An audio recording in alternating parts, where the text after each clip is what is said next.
Broadcasting the information the mainstream media won't touch. This is The Richie Allen Show in association with DavidIke.com. I'm looking forward to you hearing our first guest. He's a fascinating man, and I think the research he's been doing over the last few years, I think it's vital. It's very, very serious. Now, some of you have been tweeting me to tell me that you saw the documentary Through the Wormhole, which was narrated by the great actor Morgan Freeman. And that was about internet withdrawal among heavy users, changing brain matter as well as mood. And our first guest was featured heavily in that. He's a Swansea University professor. And I was telling you at the beginning of the programme, he's a professor of human sciences at that university. He's been studying our internet usage habits for a number of years now and the effects on us. One of the things he said, or he has said, is that we are seeing changes in brain matter.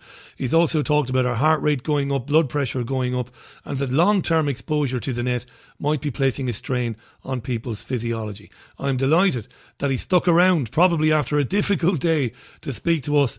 Let's welcome to the programme from Swansea, Phil Reid, Professor Phil Reid. Phil, thanks for taking the call. Welcome to the show.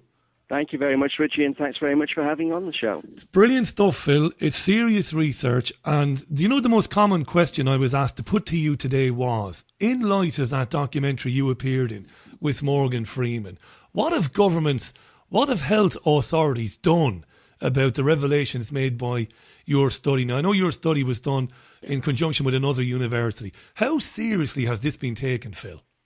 Well, I think that there are now organisations and serious organisations that are flagging up these issues. So back a couple of years ago, the American Psychiatric Association did say that internet addiction disorder, internet gaming disorder is something we should seriously look at to try and find out more about it. So with a view to putting that as a diagnosable disorder in a few years' time when we know a little bit more about it.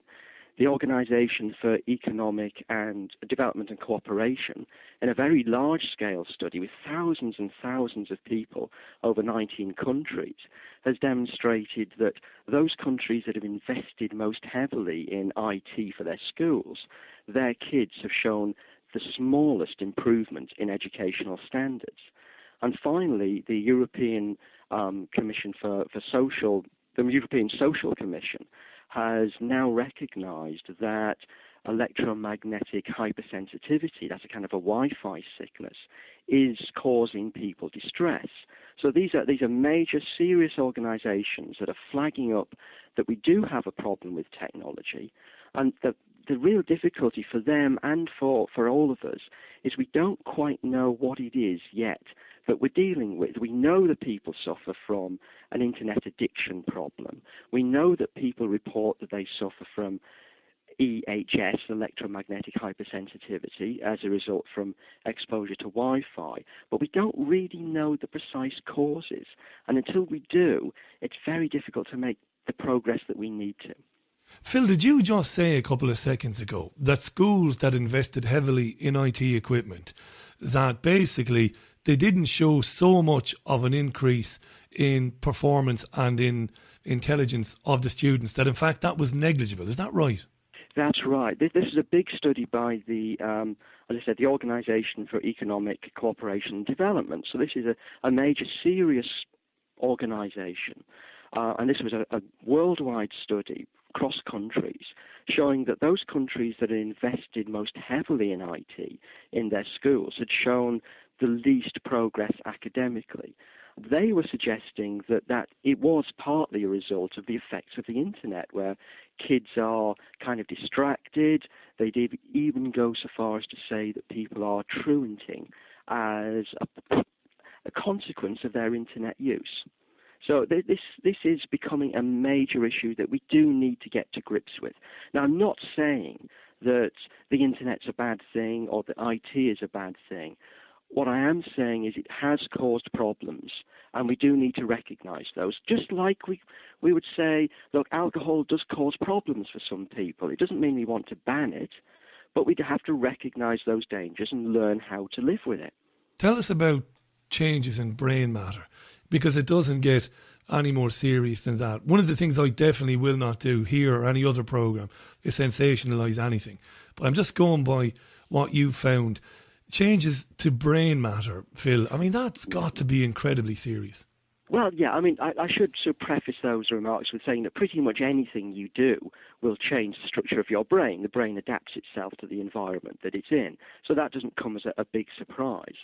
But one of the things you find with very heavy users is you're starting to see changes to an area called the prefrontal cortex, which is the area which deals with kind of higher functions, things like planning, things like impulse control, the kind of the higher functions that we've got. And that fits in with a lot of the work that we've done on the problems that internet addicts have, because you find that people who use the internet an awful lot and report problems, they become slightly more impulsive after they've had an internet session. Their ability to plan and study reduces.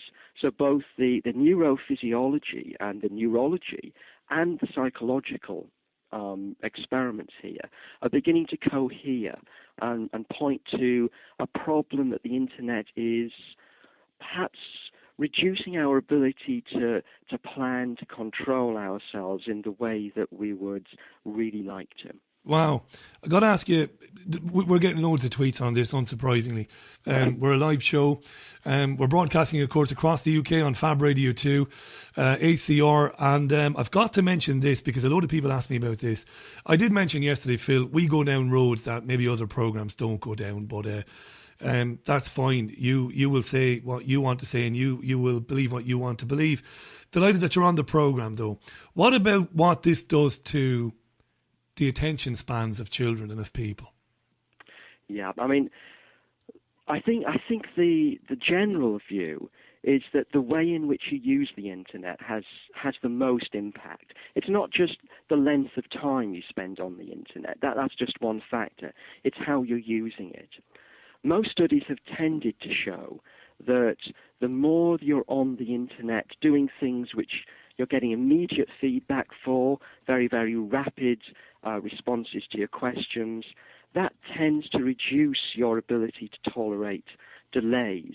It tends to make you slightly more impulsive. Having said that, there are some people who use it very well. It is a tool that you can use to find out lots and lots of information for. And I'm not going to knock the internet as an information-giving device. It's fantastic for that. But if you get into it in a way that you're just seeking that immediate gratification to your questions, you're just looking for a quick fix to get an answer, it will reduce your ability to put a lot of effort into finding something out.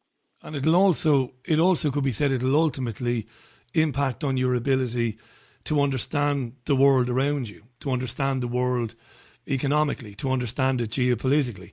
And ultimately, you could argue, Phil, if this effect is as serious as you've discovered in your survey, and I'm going to mention a couple of other people in a minute now, Susan Greenfield. I know you know all about Susan Greenfield.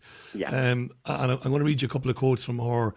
But impacting on people's ability to understand the world around them, to understand what's really going on, to be able to disseminate and break down information and challenge that information. And I mean any information, it doesn't matter who's giving it to you. Mm-hmm. That's going to be seriously impacted. That I'm not going to dwell too much on the conspiracy theories, Phil, but that benefits an agenda, doesn't it? It does, and you've got to remember that although there's a lot of information out there on the internet, it's not immediately readily apparent where you're going to get it. So when you go on there, you have your own views, you have your own agenda, and we all do this. We tend to seek information that's going to conform or support the views that we already have. So you find that people just get more and more entrenched in a particular view when they use the internet. It's not truly a social experience. When you read a newspaper, when you listen to the radio, when you go into a bookshop, in some ways you're confronting somebody else's view of the world and interacting with it. Now, of course, there's lots of views on the world of the internet, but you only find what you search for. And that tends to mean we search for things that we want to find, and we tend to reinforce our own view of the world. And that can be somewhat problematic. It can, because I'll read out a few of the tweets, Phil, to be fair to the listeners. Some very interesting tweets, a real variety of tweets. Anne was on to ask, could this be an excuse to ultimately bring down the net? I wouldn't have imagined so, and Phil will have his own opinion on that. Phil and his colleagues, the work they've done is brilliant. I've been reading a lot about it over the last 2 days. They're not advocating bringing down the net at all. They're, giving people this information so people can use that information to protect themselves, I suppose. Yeah, no one's wanting to bring down the net, and that's just not going to happen. That it's way too large, way too powerful for that. But because it is large and powerful, we've now got to treat this like any other large and powerful beast. We've got to be careful about it. We've got to understand it. We've got to know its nature, and we've got to interact with it properly. I think gone are the days when we can say the internet is purely there for people to express themselves, to find out what they want to find out. It is a control and controlling aspect of our society, and it's almost like a fifth or even sixth estate. We talk about government, we talk about the law, we talk about the media. The internet is getting to that state now, and we really do have to treat this with some caution and think seriously about how we want to protect ourselves from it and protect the freedoms that the internet does give us. And just leaving it be with a sort of a laissez-faire view of the world, I don't think is going to work. I think you're on the money. One of the things I've noticed a lot over the last few years, and this programme, a lot of its success is down to the social media aspect of it. It's how we grew this programme when we started in 2014. It's become a very big programme now with a lot of listeners, but it wouldn't have happened without social media. That being said, though, your description of people going online to find info that confirms their own views of the world rather than engaging with any sort of challenge to their view of the world is a brilliantly observed comment, Phil, and I totally go along with it. And I think that aspect of it is more prevalent maybe than the actual free flow of information. I really do believe that, and as somebody who's, an absolute advocate of truth and of transparency and everybody having their say, ultimately, that's why this programme exists, because things we talk about here don't get talked about on the BBC and Channel 4 and elsewhere. But ultimately, I do believe there's a narcissism element of it.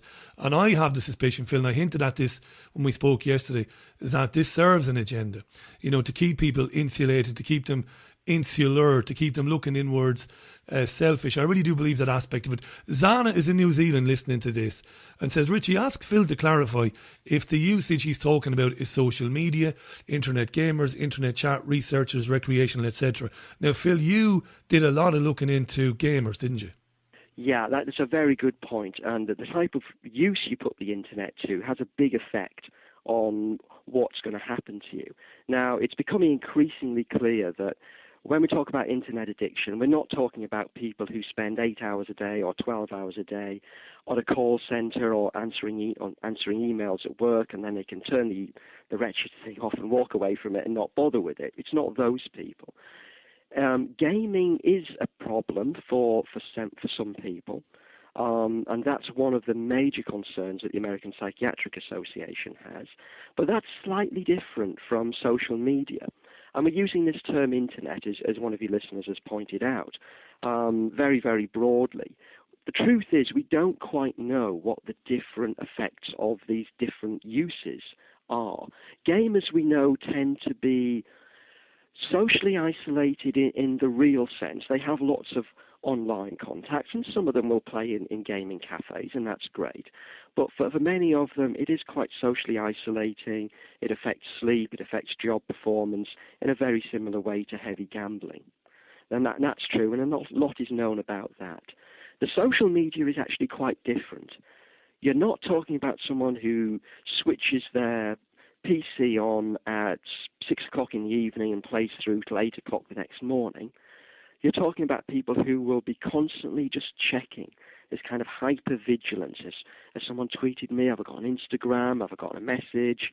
And it's that kind of pulling attention every which way that social media is leading to. So your listener's quite right. We need to be careful to distinguish between the different uses of the internet, because they may well have different outcomes. The truth is we simply don't know yet. Not enough work has been done on this. Phil, you said something to me yesterday when we were chatting, that intrigued me. I didn't write it down, but you said that you're working on something at the moment that's showing that when somebody goes online early in the day or for the first time in the day, that shapes their day. I think you said something to that effect. What they see early on has a big impact on them for the day, on their mood. Tell us about this. Is fascinating because that goes to the heart of targeted advertising. It really does. It was a study that we did. It was headed up by Dr. Osborne from the ABMU here in Swansea, and we did it with colleagues in Milan University. And we were interested to see whether, if you'd been deprived of the internet for a fairly long period of time, and you were a self-reported internet addict, would that first exposure to the internet have any special power? So the study was fairly simple. We deprived people of the internet under some ruse, and then after about 4 hours, we gave them a series of psychological tests and just asked them, name a colour. Then we gave them exposure to the internet for literally just about 15, 20 minutes. And then we did some tests again. And one of those tests after the internet was simply asking them to name a colour. And what we found was that the colour that was named shifted to be in line with the dominant colour on the websites that these people had visited. So that first blast of the internet after a period of deprivation was like lifting the withdrawal effects. And everything associated with that first visit becomes very positively valued. And this you find with lots and lots of addictive drugs as well. You find it with cigarettes, you find it with cocaine, you find it with opiates, that the cues associated with the alleviation of withdrawal themselves become positively valued. So you need to be careful when you first switch on your internet. Sorry, Phil, this is amazing because, again, there will be people who know this, and surely there are people targeting.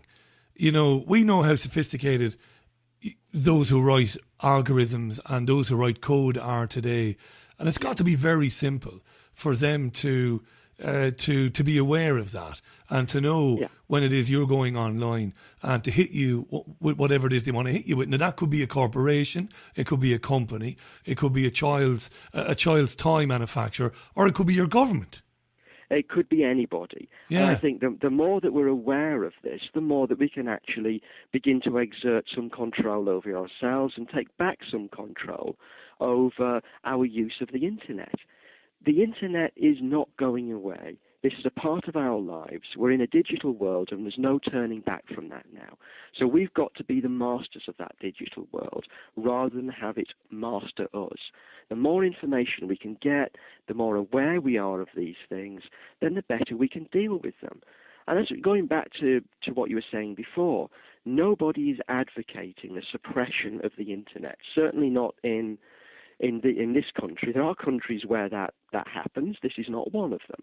And thank goodness for that, because we need to have that freedom of information. That being said now, Phil, I don't like interrupting, but I'm going to give you a mild contradiction there, my friend. Okay, go on then. Well, the Home Secretary, Theresa May, and the Prime Minister have been talking about labelling anybody who says anything that the government doesn't like and that might cause somebody else to do something silly, could be labelled as extremists. And, they're talking about going after people's online behaviour. And, the Snoopers Charter contains provisions for the police to have access to anybody's browsing history, that they want. So that these are kind of worrying times, and this ties in. Just before you come back on that, let me read a few more quick tweets because there are loads of them. JP is listening in Manchester. He says Wi-Fi televisions are visually programming and our frequencies also admitted to intensify, he says. JP, you might reword that for me. I kind of have an idea where you're going with that, but you might reword that. Graham was on to say, I was completely ignorant before the age of the internet. It's the world's saviour, he says. Karen has emailed me, and this is Karen Childs, and she's listening in Belfast, she tells me. And she says, Richie, the internet is a wonderful tool for those who don't have the money to go on to third level education. Can't argue with that, can we? We can't argue with that. Alex says, no go ahead. one's arguing with the potential power of the internet, but it is powerful, and we're just saying you need to be a little bit careful with it, and that's all we're trying to get the point over here. Absolutely right. Alex is on to say that he's 22. He's got friends who say they are physically sick if they don't have the internet available to them. He's worried. Paul Jackson says, Richie, every night my wife lays on the sofa. She's on Facebook on her phone while watching the soaps that she likes. She's got the attention span of a gnat. You know, we see that all the time. I do want to mention here, I make a television programme once a week with Hayden Hewitt from liveleak.com. Now, liveleak.com, for those who may have not heard of it before, is one of the world's biggest websites. It's in the top 250 websites in the world. It gets 50 million unique views a week. It's a news website, and Hayden Hewitt runs it from Manchester in England. He said that his biggest concern, Phil, and he's been around the web since the web basically landed on us, you know, and he's worked with it. His big concern is that Facebook, for example, has become the internet. We don't have websites anymore. You know, people don't have websites where they're offering individual opinions and individual things. We now have Facebook, which I believe is approaching 1.5 billion users. And I would argue the power of these companies is enormous. And we shouldn't assume that everything they do is benign or for our benefit. They are a company. They are working for their own benefit and their own bottom line. Now, many of the things that they do benefit us, but that's not necessarily their prime objective there. And again, we just need to be a little bit careful about that. Your caller is quite right. The power of these companies is enormous. And part of the issue here is whether they're actually accepting the responsibilities that go with that power. If we go back to, I don't know, a more feudal time where we had a few barons who control your world, along with that came the responsibilities, and we have the term noblesse oblige. We have some obligations that go with having that power. I don't necessarily see the signs that these companies are fulfilling those obligations. And I think that brings us back to a very difficult point that you were making about the balance between personal freedom and national security. We had recently the debate in the States about the government wanting to access records of two people who went around shooting other people. And there was a battle between the company who held those records and the government to try and get access to those. It's extraordinarily difficult to know which freedom we need to protect the most. And often these freedoms are mutually incompatible. There is a freedom we should all cherish to free speech and our right to say what we want. But there's also a freedom to live securely. And sometimes it's difficult to know quite where the balance is with those things.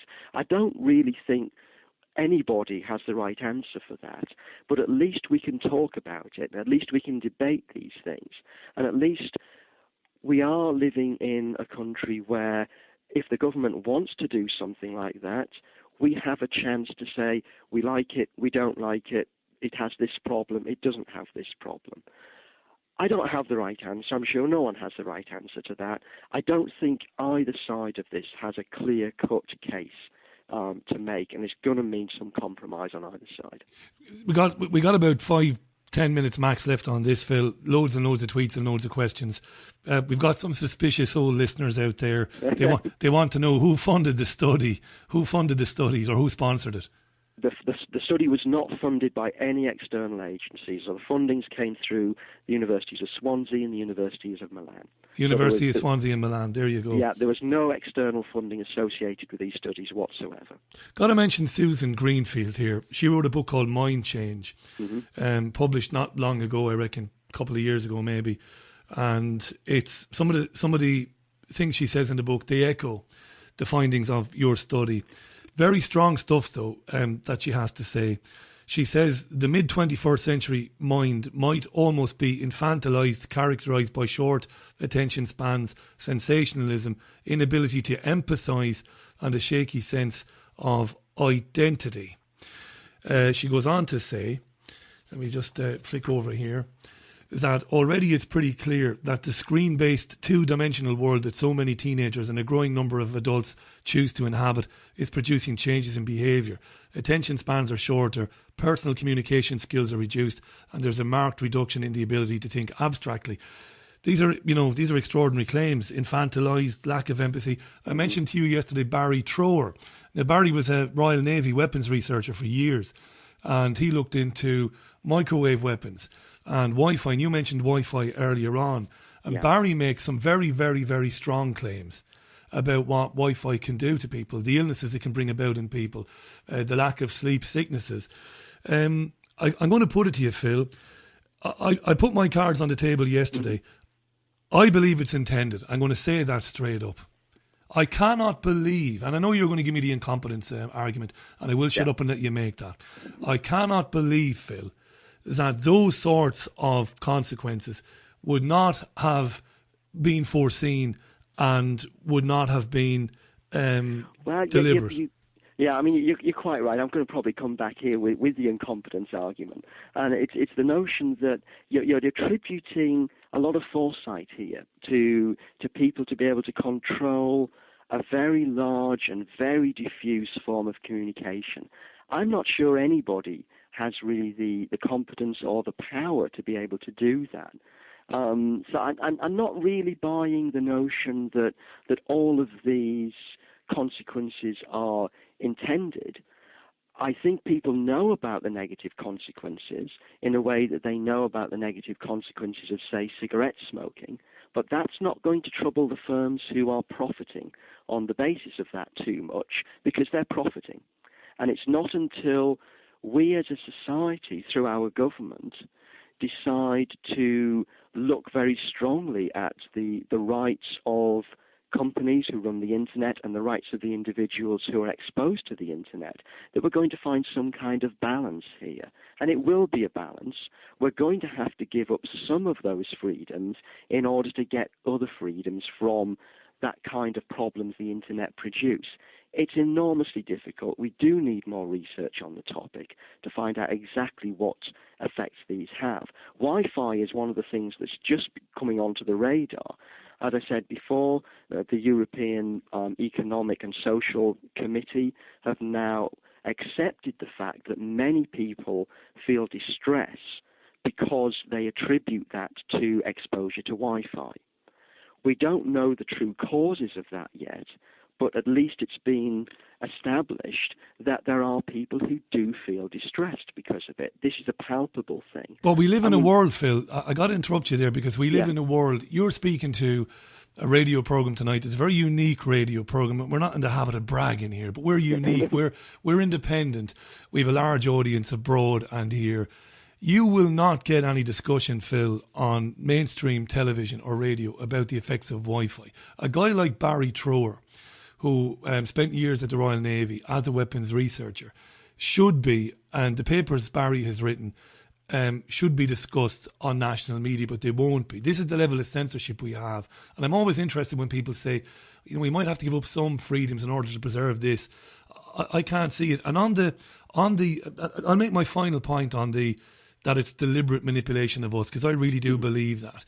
And I have to put my card. We had a brief chat yesterday. I'm an academic, Phil. I spent years in commercial and national television and radio, and I'm saying things now I never thought I'd be saying, and considering things I never thought I'd consider. But when you look at Huxley's Brave New World, which we all studied when we studied third level English, and him talking about making people love their servitude. When you read Greenfield's book, and she talks about how the pleasures of the five senses would be used to manipulate an addiction to pleasure. There's a number of academics in America who are starting out to say, well, this is quite possibly an attempt to affect changes within us physiologically and biologically, to manipulate us to the point where we go along with whatever the agenda is. I think quite clearly there are vested financial interests in making us use the internet more. I'm not yet convinced that these amount to anything more than financial self-interest. I just think the kind of things that you're talking about are, Well, I don't want to use the word fanciful because that's just dismissive, and I'm certainly not dismissing it. Yeah. I just don't see the level of planning being introduced that would allow that, because this is a tool which is very difficult to control. It really is. And I don't really think that people would have known what these consequences are. Now we do know it. I'm sure they will be used for commercial ends whenever they can be. And you've already said that it's difficult to get this type of discussion within organizations who have heavy investment in that type of technology. And that's perfectly true.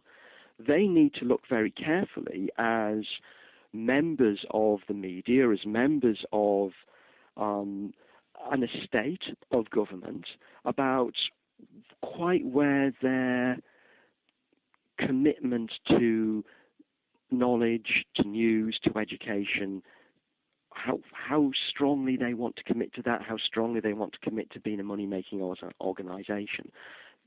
I'm not saying don't make money. That's a stupid thing to say, because we all want to do that. There's nothing wrong with it.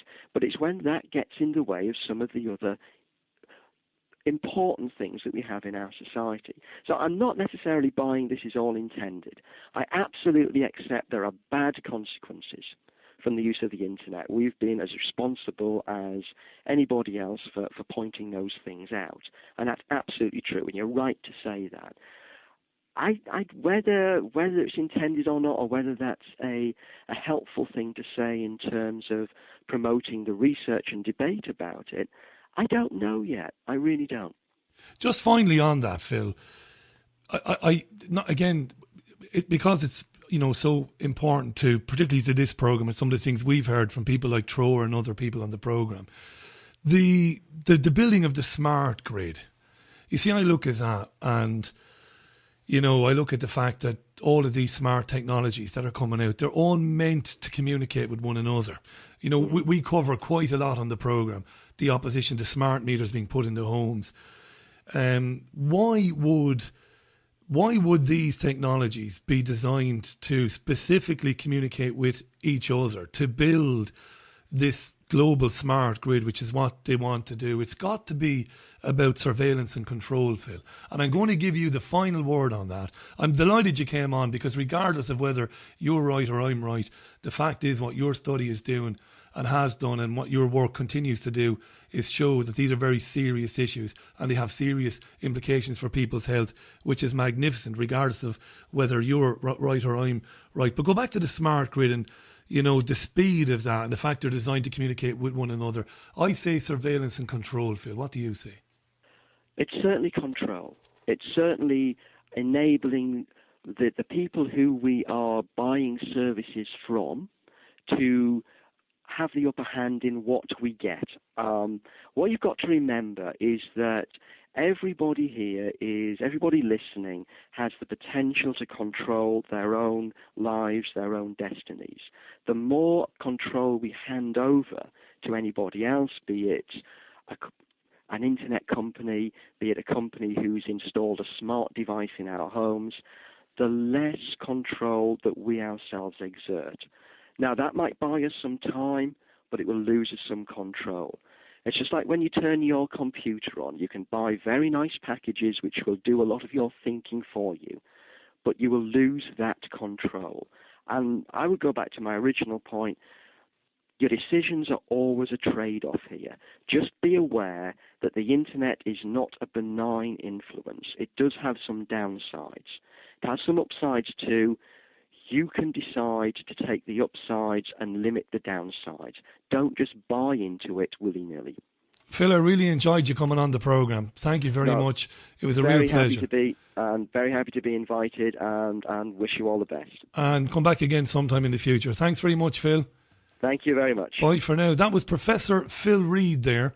And Phil is based at Swansea University. He's a professor even, of human sciences. And it's actually David gave me the heads up about speaking with Phil, because some of the points raised in the study that he took part in, along with the University of Milan, were fantastic. Namely that we our brains are being affected and are being shaped by our internet usage. I find that absolutely fascinating. I'm not surprised that Phil doesn't agree with my assertion and my belief that this is ultimately about transhumanism, phantomism, as David would say, in the phantom self, and that ultimately it's about changing irreversibly, for a very sinister agenda, the physiological makeup of our bodies. But he's prepared, I think, to consider it. You know, I liked that attitude. He wouldn't dismiss it.